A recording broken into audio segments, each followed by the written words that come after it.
Saudi Arabia and the UAE just made the Strait of Hormuz irrelevant. And they did it not by diplomacy, not by sanctions, not even by military strikes, but by setting up crucial infrastructure. These two countries are spending $30 billion on pipelines, railways, and defense shields that completely bypass Iran's biggest weapon. Iran spent 40 years threatening to close one narrow waterway and hold the global oil supply hostage.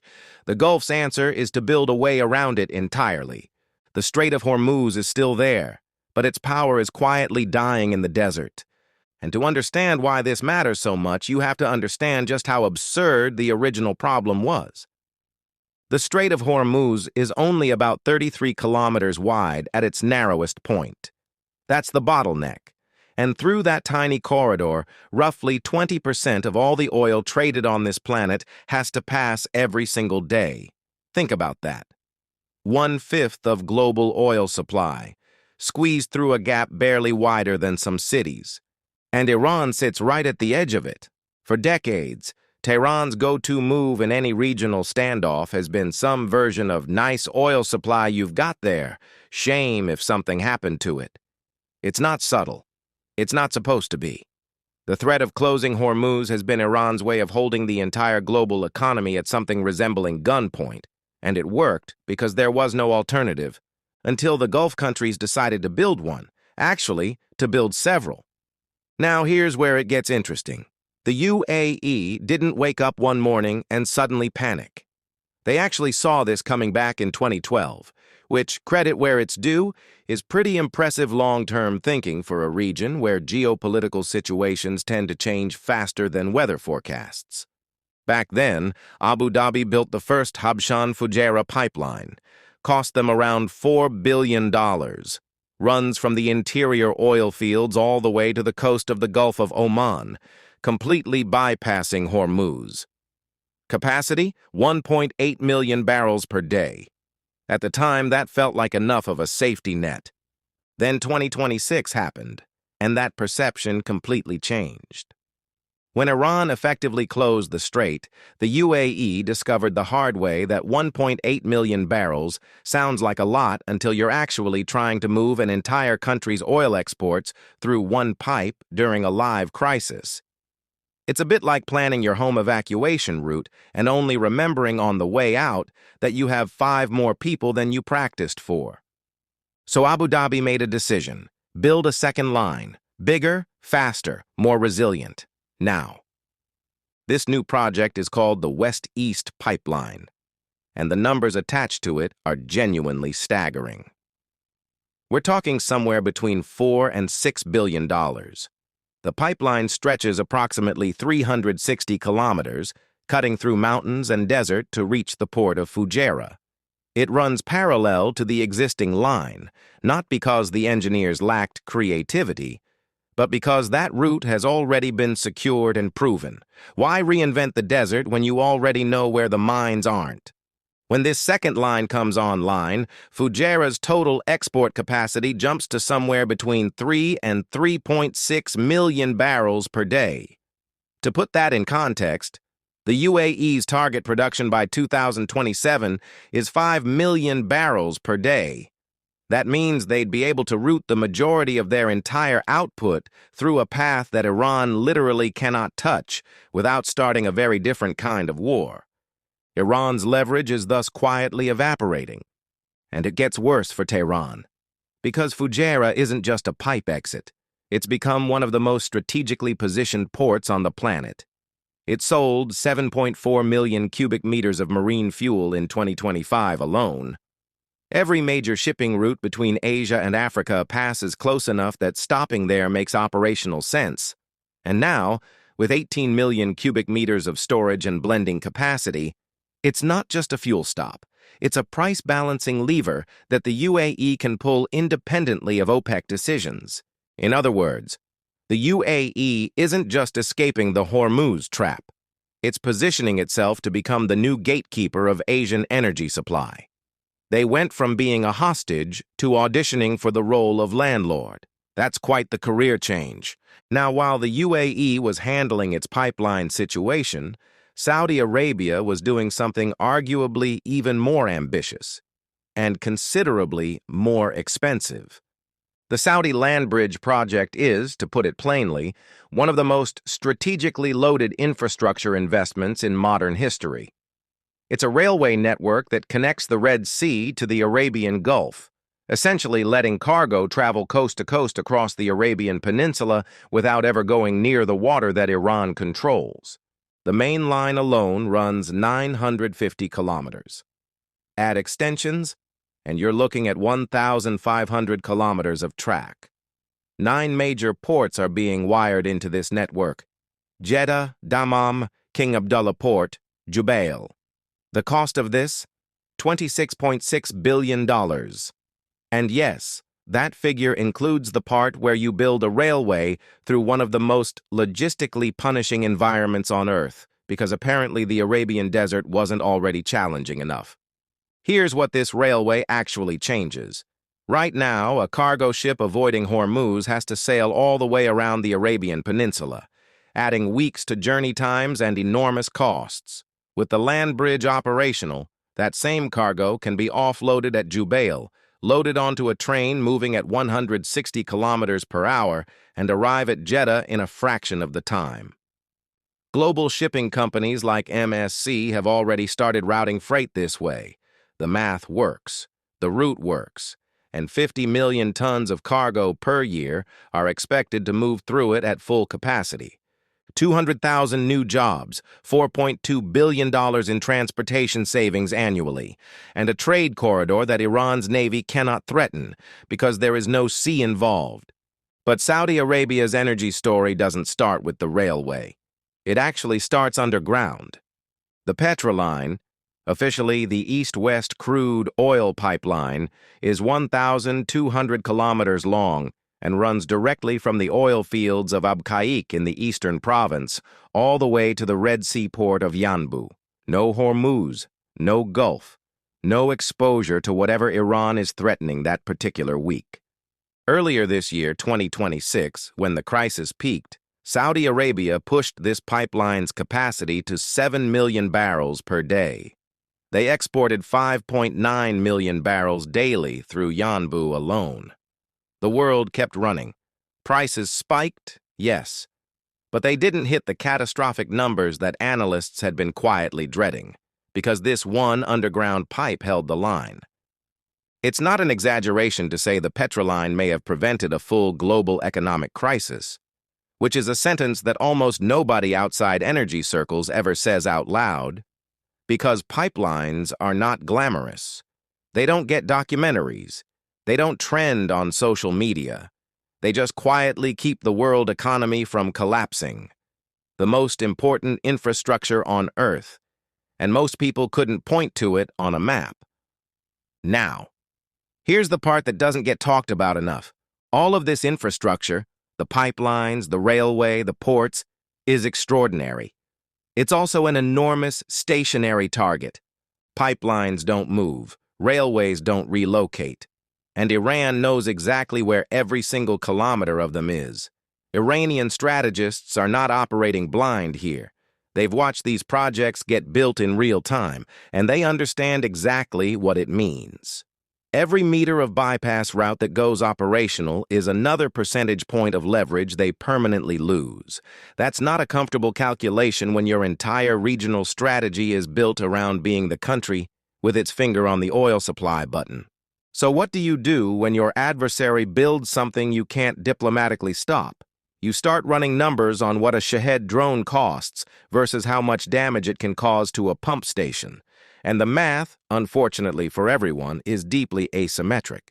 A drone costing a few $1,000s can potentially trigger millions in damage to critical infrastructure. That gap between cost to attack and cost to defend is precisely the point of asymmetric warfare, and it keeps every Gulf defense planner awake at night. The Zulfagar ballistic missile series has a range of 1,200 kilometers.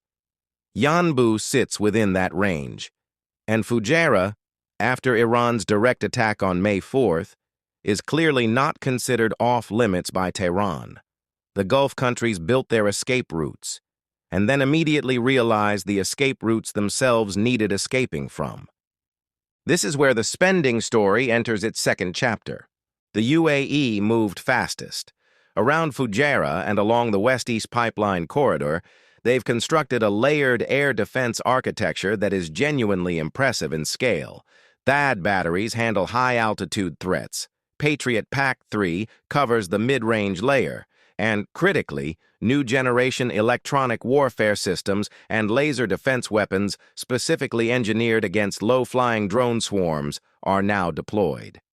Because your multi-billion-dollar pipeline getting taken out by something that costs less than a used car is precisely the kind of painful irony that defense ministries design entire budgets around avoiding. Offshore, the UAE has deployed unmanned surface vessels and fast-attack patrol boats around Fujairah's approaches. Mine detection systems are positioned near port entrances. Underground sensors and AI-supported surveillance cameras monitor every critical pipeline junction, triggering automatic alerts at any abnormal movement.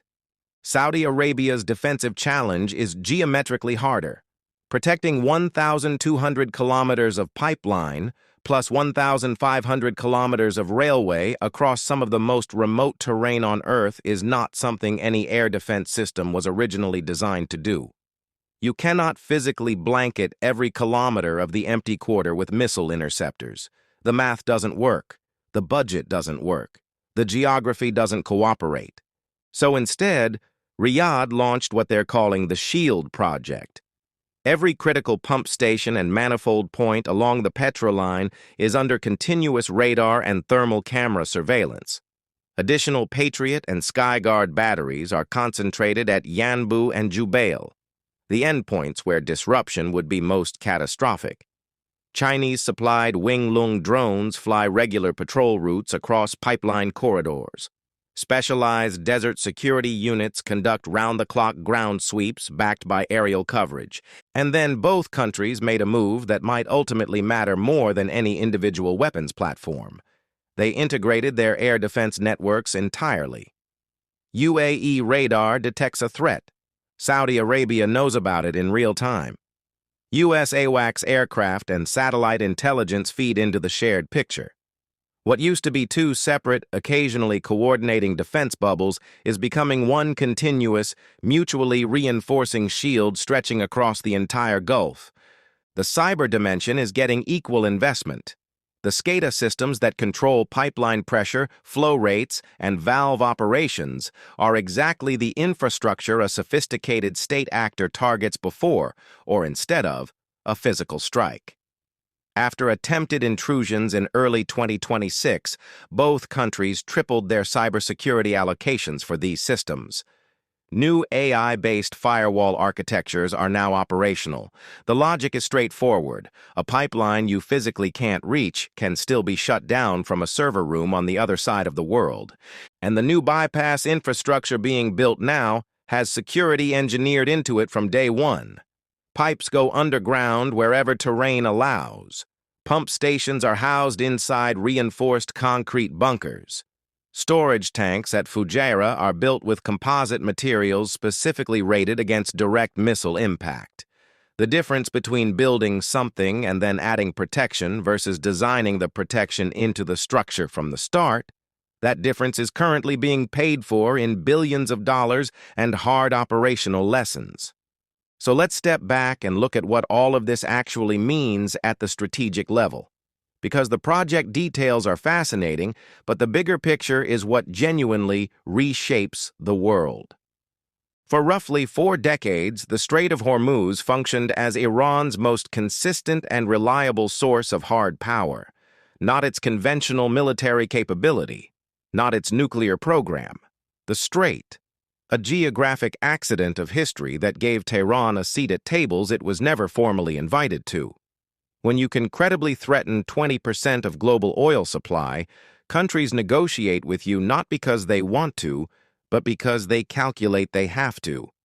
What the Gulf countries have now done, slowly at staggering cost and under real threat, is begin structurally dismantling that leverage, not through military confrontation, not through diplomatic pressure, through infrastructure and logistics.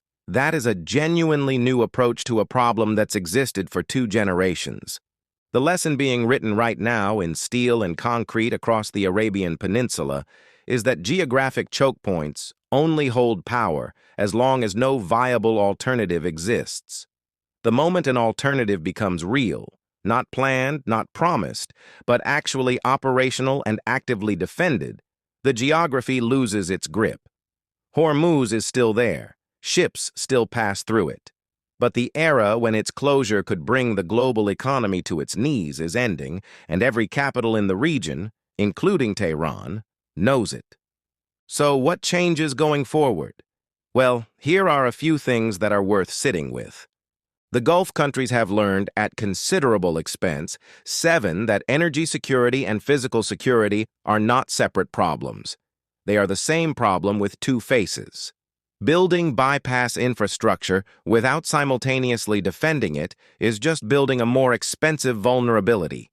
That understanding cost real money and real incidents to fully absorb, but it's now baked into every project going forward. The regional power balance is shifting toward economic self-determination and away from coercive geographic leverage. The UAE's ability to route its oil independently, supply Asian markets without Hormuz exposure, and operate outside the constraints that Iran's threat previously imposed. That's not just an energy story. That's a sovereignty story, written in logistics. And for the broader world, the energy supply architecture that the global economy depends on is being rebuilt in real time, not in Washington, not in Beijing, but by the countries that sit on top of the reserves and have finally decided to control their own exits from the ground up. Iran is not a finished story as a regional actor. Its drone capability is real. Its missile inventory is real. Its capacity for disruption is real and demonstrated. But the specific tool that gave it disproportionate influence over global affairs, the ability to menace one narrow waterway and force the entire world to pay attention, that tool is being structurally blunted, and permanently. The question that nobody is asking loudly enough yet is this: when these bypass routes reach full operational capacity, when the defense networks mature, when Fujairah and Yanbu together can absorb the Gulf's full export volume without a single tanker entering Hormuz, what does Iranian foreign policy actually look like without that card to play? That's the conversation that will define the next chapter of Middle East geopolitics. And it hasn't really started yet. The Gulf didn't wait for permission. They didn't wait for a peace deal. They didn't wait for Washington or Beijing to fix the problem. They built their way out of a trap that had existed for 4 decades. Whether that's the end of the Hormuz era or just the end of its first chapter depends entirely on what comes next, and on decisions that are still being made in rooms we don't have access to. So here's what I genuinely want to know from you. Do you think these bypass routes and defense networks are enough to permanently break Iran's Hormuz leverage? Or does this just push the confrontation into a different arena, drones, cyber, proxy conflicts, where the rules are even less predictable? Drop your read on it in the comments. And if this breakdown gave you something to think about, share it with someone who follows energy geopolitics. Subscribe if you want more analysis of this kind. Thanks for choosing World Powers Fusion. We share interesting updates on geopolitics around the world.